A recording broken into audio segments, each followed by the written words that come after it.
Hi everyone, I'm Quasi Caldwell. And I'm Ellie Jansen. Thanks for joining us on PulseTV News. Big changes are in the works at the University of Findlay bookstore. PulseTV's Taylor Christensen explains how Barnes & Noble is taking over the Russilli bookstore and how that affects UF students. The Russilli's bookstore is under new management as UF has partnered with Barnes & Noble College. This change will bring Oiler Day 1 and new merchandise. The bookstore closed from January 30th to February 3rd for remodeling. The new partnership means new UF gear. That's something students like senior Megan Irwin look forward to seeing. Well, I'm excited that there's going to be new merchandise because the old ones have kind of outgrown their design a little bit. So with new designs coming in, that could be really exciting for people to buy.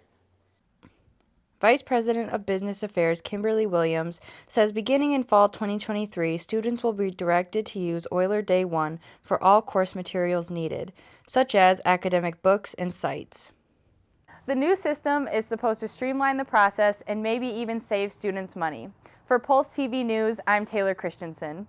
You can read more about the changes at the bookstore by checking out our website at pulse.findlay.edu. University of Findlay students reap the benefits of new equipment to combat ice this winter. The groundskeeping crew has 2 new de-icing machines to spread liquid de-icer. One machine is an attachment for the truck and the other is for the tractor. The police and security office also have ramps to help get stuck cars out of ice and snow. Crews got a chance to try out that new equipment on Wednesday, January 25th, as a snowstorm hit northwest Ohio. In an unusual move for universities, UF announced the night before that it was closing campus for the day, but the 6 to 8 inches of expected snow didn't quite make it to Findlay. UF recently promoted Jim Givens to head athletic director. Givens talked to WLFC DJ Johnny Moo about potential plans for the future and an item on any athlete's ultimate wish list, an indoor turf facility. All the people want to know. Yeah. When's that indoor coming?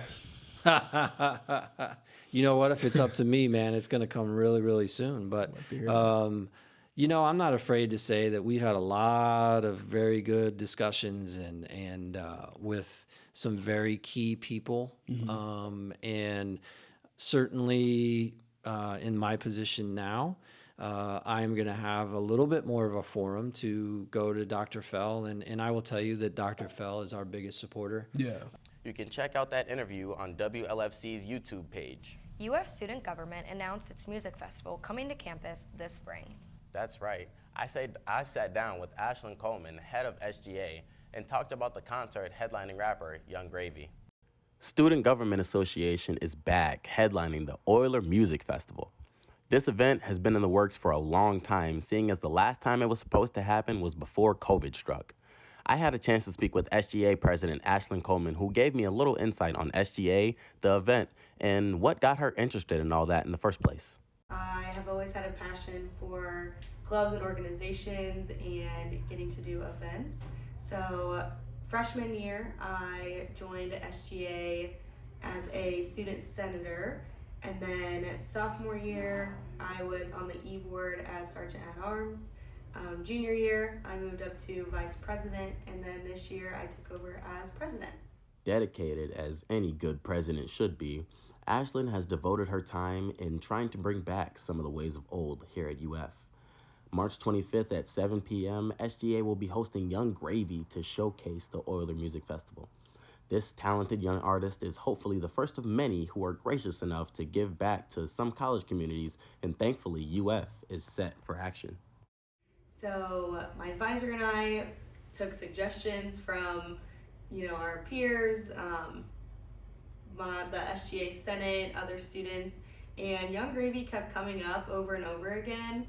So we started looking into more of his music, more of the kind of work he does on colleges and universities, and we together just kind of felt like that was the right way to go, being kind of in the middle of genres, kind of representing more the pop side and the rap side, and not much older than our typical student here. Tickets are currently on sale at ncpa.org with prices starting at $10 for UF students and faculty. The Buford Center keeps a stockroom to help students who may need certain household items for their kitchens or to prepare for the winter weather.